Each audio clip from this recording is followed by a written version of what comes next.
Taigi NLP rėmeliai ir bene vienas iš svarbiausių arba vienas iš tų pirmųjų, nuo ko prasideda mokymasis ir NLP pačio, tai yra tikslo rėmelis arba rezultato rėmelis. Tai kodėl yra svarbu žinoti, mokėti arba suvokti, jog tu gali sutelkti tiek savo dėmesį, tiek pašnekovo dėmesį į kažkokį tai rezultatą, į kažkokį tai tikslą. Jeigu jau prasideda komunikacija, tai akivaizdu, kad yra kažkoks tai tikslas.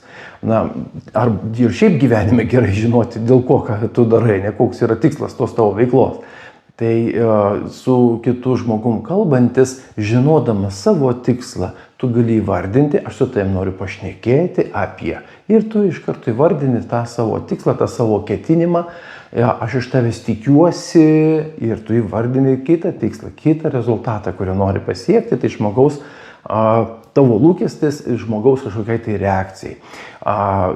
Ką tu nori pasiekti, ką tu nori nuveikti, kokie tavo tikslai, kokie tavo lūkesčiai.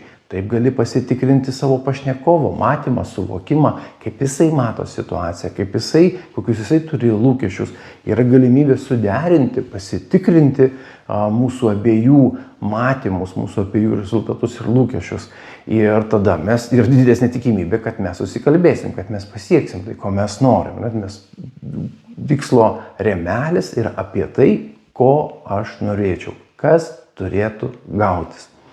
Labai praverčia šis rėmelis tada, kai užsitęsusi diskusija jauti, kad jinai truputėlį nevaldoma, arba jau ten neaišku, apie ką eina kalba, atsidarė 10 temų. Tokios, kaip pavyzdys, pradėjom nuo A, o jau žiūrėk ties kokia R raidė esame. Vienas apie batus, o kitas apie ratus. Tai klausimas yra toks, apie ką mes kalbam, kas turėtų gautis, koks mūsų šio susitikimo arba šio pokalbio rezultatas arba tikslas. Įrėminimas dėmesio truputėlį visus sugrąžina, vardan ko mes čia susitikom, apie ką mes čia kalbam, kas turėtų gautis. Žinoma, buityje toks įsireiškimas arba toksai klausimas galbūt sukeltų tokią keistą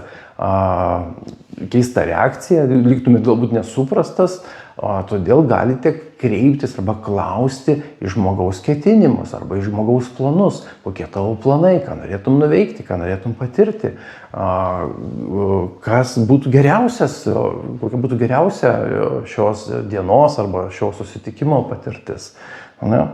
Ir kokie tavo lūkesčiai šitam mūsų susitikimui arba šitam vakarui. Ko tikiesi iš šito mūsų susitikimo, vis tiek galima rasti, parinkti tokį, skirtingų sinonimų galima prigalvoti, kaip galima surasti tikslo arba rezultato rėmeliui nutinkamą klausimą. Ir dar kartelį, žmogus, ypatingai tas, kuris domisi ir praktikuoja NLP, jo vienas iš pagrindinių įgūdžių žinoti, ką jis nori pasiekti. Tam tikrą prasme toks papildomas filtras yra jau pasiveikiantis, jisai žino, ko jisai nori konkrečioje situacijoje ir jisai gali lengvai tai ištransliuoti.